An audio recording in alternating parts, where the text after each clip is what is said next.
आप रोइए नहीं, रोइए नहीं। सर बताइए मैं कहाँ जाऊँगी, अपने बच्चे की मैं कैसे परवरिश करूँगी? मुझे इंसाफ चाहिए, मुझे इंसाफ दिलवाइए।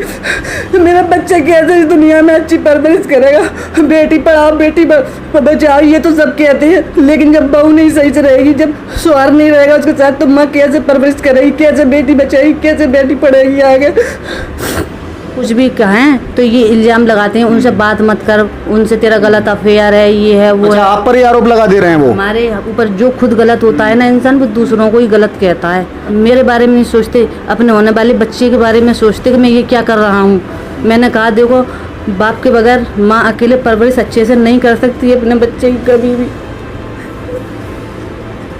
शादियों का अगर आप जब नाम लेंगे तब आपके जहन में सिर्फ़ और सिर्फ दूल्हा दुल्हन और ये सारी चीज़ें आपके दिमाग में होगा, बारात, घोड़ी, साज सामान, दहेज, दावत, ये सारी चीज़ें आपके दिमाग में आएंगी। लेकिन इन्हीं शादी से जुड़ा हुआ एक शब्द और है, उस शब्द को आप बारंबार लगातार हमारे प्रधानमंत्री नरेंद्र मोदी के भाषणों में सुनते आ रहे होंगे, ट्रिपल तलाक।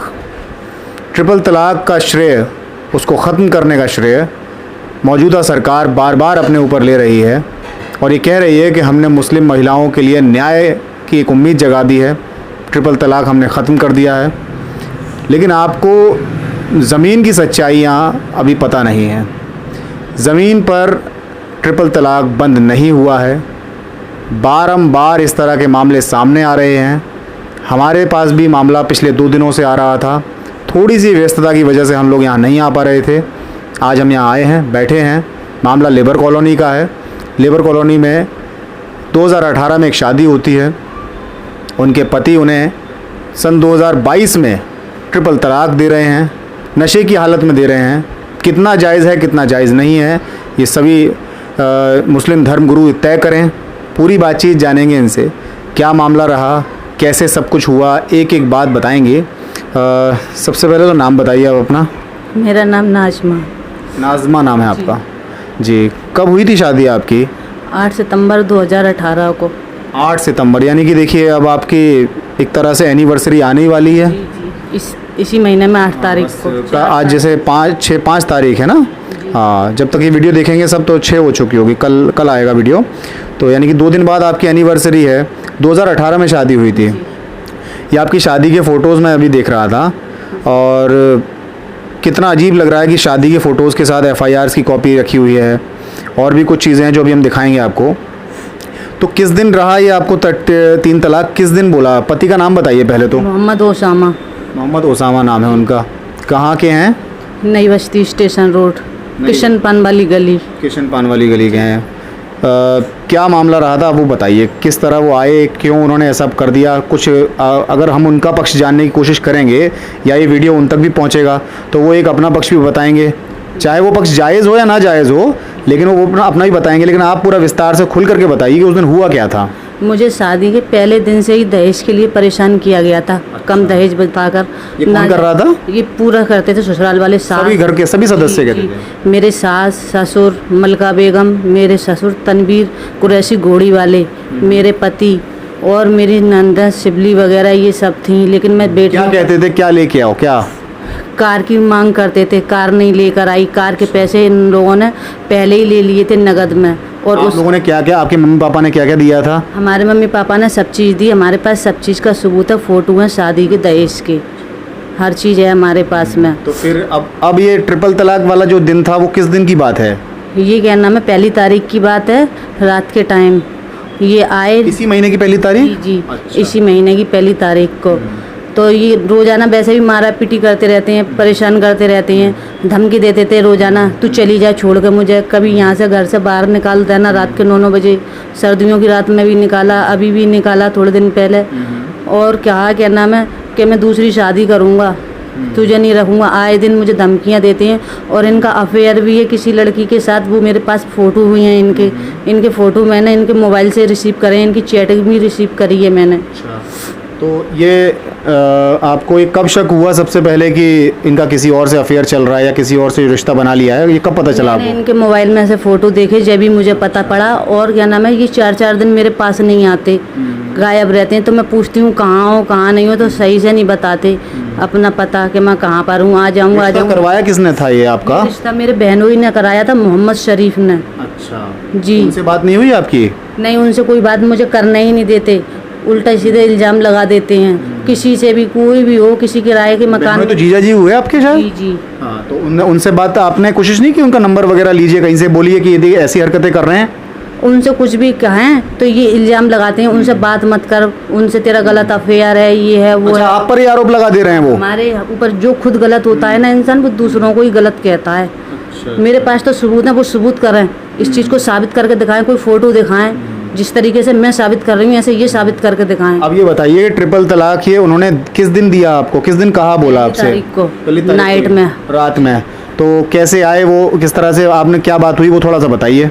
मेरी तबीयत वगैरह ख़राब थी, मैं घर पर ही थी। तो मेरे घर से मेरी मौसी वगैरह, खाला जी और क्या नाम है मेरी क्या नाम बहन देखने के लिए आई थी। मैं 6 महीना मेरा मंथ चल रहा है प्रेगनेंसी का, और इन्होंने मेरे बारे में कुछ भी नहीं सोचा, मेरे बारे में नहीं सोचते, अपने होने वाले बच्चे के बारे में सोचते कि मैं ये क्या कर रहा हूँ। मैंने कहा देखो, बाप के बगैर माँ अकेले परवरिश अच्छे से नहीं कर सकती अपने बच्चे की कभी भी।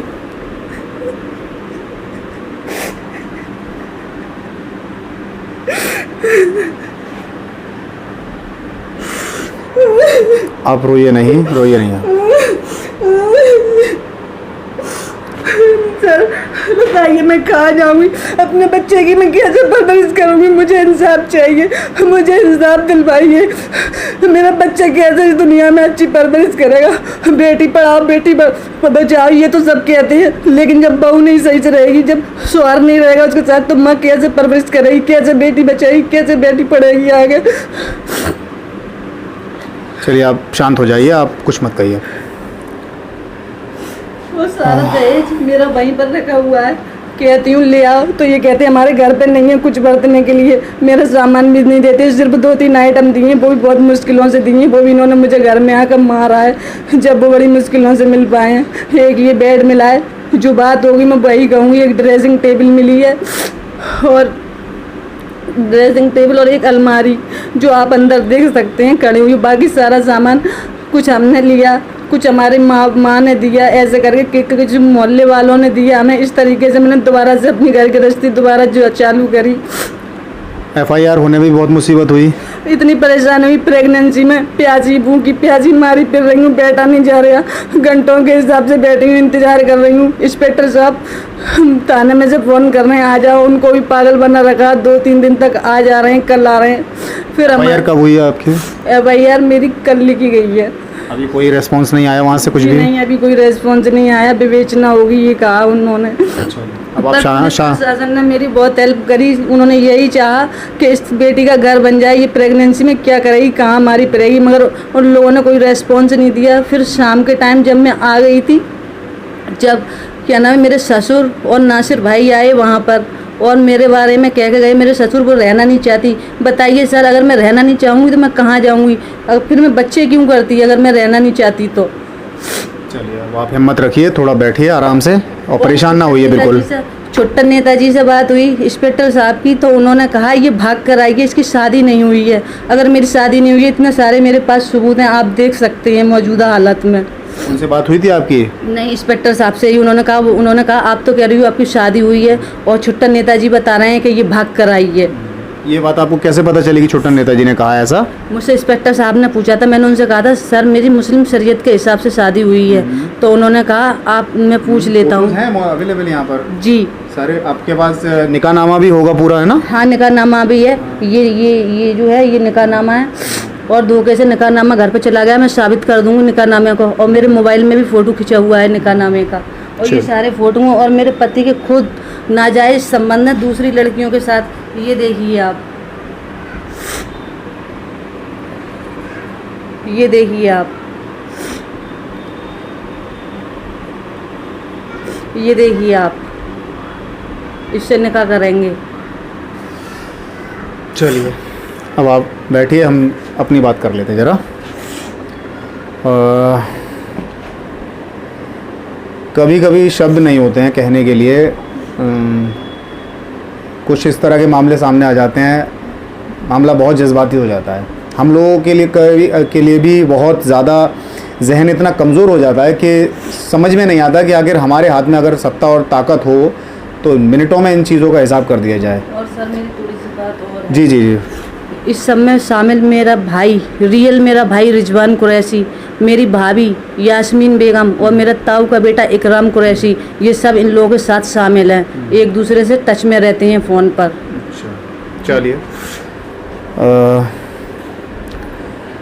बड़े बड़े नारे सरकार लगा रही है, बेटी बचाओ बेटी पढ़ाओ। देखिए अभी आपने सुना, ट्रिपल तलाक हमने हटा दिया है, अब किसी मुस्लिम महिला के साथ अन्याय नहीं होगा। ये सब कुछ हो जाने के बावजूद इतनी सख्त कानून प्रिय पसंद सरकार अगर प्रदेश में हो, देश में हो, उसके बावजूद भी ये सब हो रहा है। धरातल की स्थिति कैसे जांची जाएगी? एक प्रेग्नेंट औरत अगर घर से निकल रही है, जो जच्चा बच्चा जिसके लिए सुविधा होनी चाहिए, उसको सुविधा तो दूर की बात है, उसकी FIR नोट नहीं हो रही है। विधायक से जब हम लोग बातचीत करने जा रहे हैं तब जा कर के ये सब हो पा रहा है, और उसके बाद अभी तक कोई रेस्पॉन्स नहीं है और लग भी नहीं रहा है कि हाल फिलहाल कुछ होने वाला है, क्योंकि सामने पॉलिटिकल पार्टीज़ के लोग एक दूसरे के ऊपर आरोप प्रत्यारोप में लगे हुए हैं। अब यहाँ से जिम्मेदारी आप लोगों की बनती है।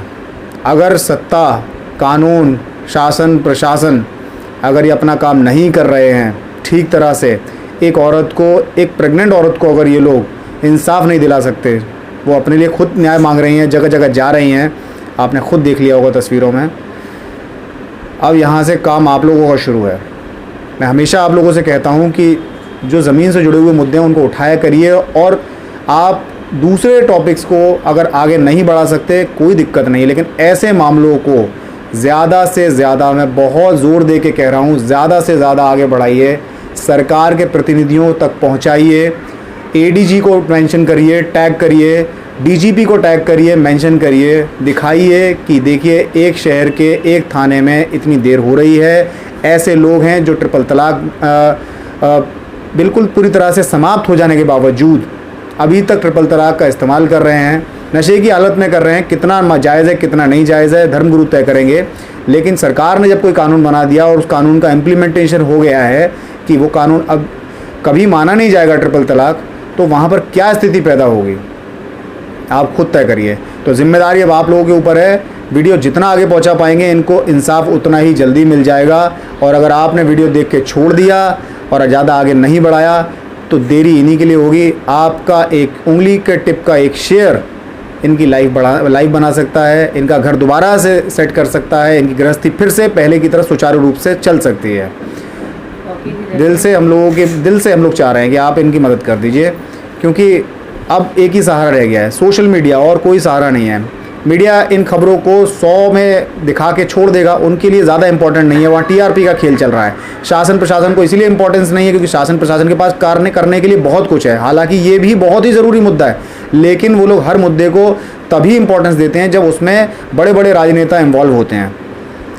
अब आप लोगों की ताकत के ऊपर निर्भर करता है। आप लोगों ने कई वीडियोस हज़ारों लाखों तक पहुंचा दिए हैं, लेकिन इस वीडियो को सिर्फ शेयर नहीं करना है। मैंने आपसे फिर कह रहा हूं, ADG, DGP, शासन प्रशासन के जिन व्यक्तियों जो उनको आपने फॉलो कर रखा है सभी को मेंशन करिए, टैग करिए, और वीडियो तब आगे बढ़ाइए, तभी इंसाफ हो पाएगा, वरना इंसाफ नहीं हो पाएगा। बहुत उम्मीद है आप लोगों से। चलिए सभी लोग शेयर करें, सभी लोग। मैं आज आपसे बहुत ज़्यादा गौर करके कह रहा हूँ, क्योंकि आप खुद समझिए कैमरे के पीछे और कैमरे के आगे की कहानी बहुत अलग होती है। हमारे लिए काम करना बड़ा मुश्किल हो जाता है जब कोई व्यक्ति हमारे सामने इस तरह रो रहा होता है, हमें बहुत दिक्कत होती है इन सब चीज़ों से। उम्मीद है आप लोगों को भी इनके आंसुओं की वैल्यू समझ में आएगी। बहुत धन्यवाद।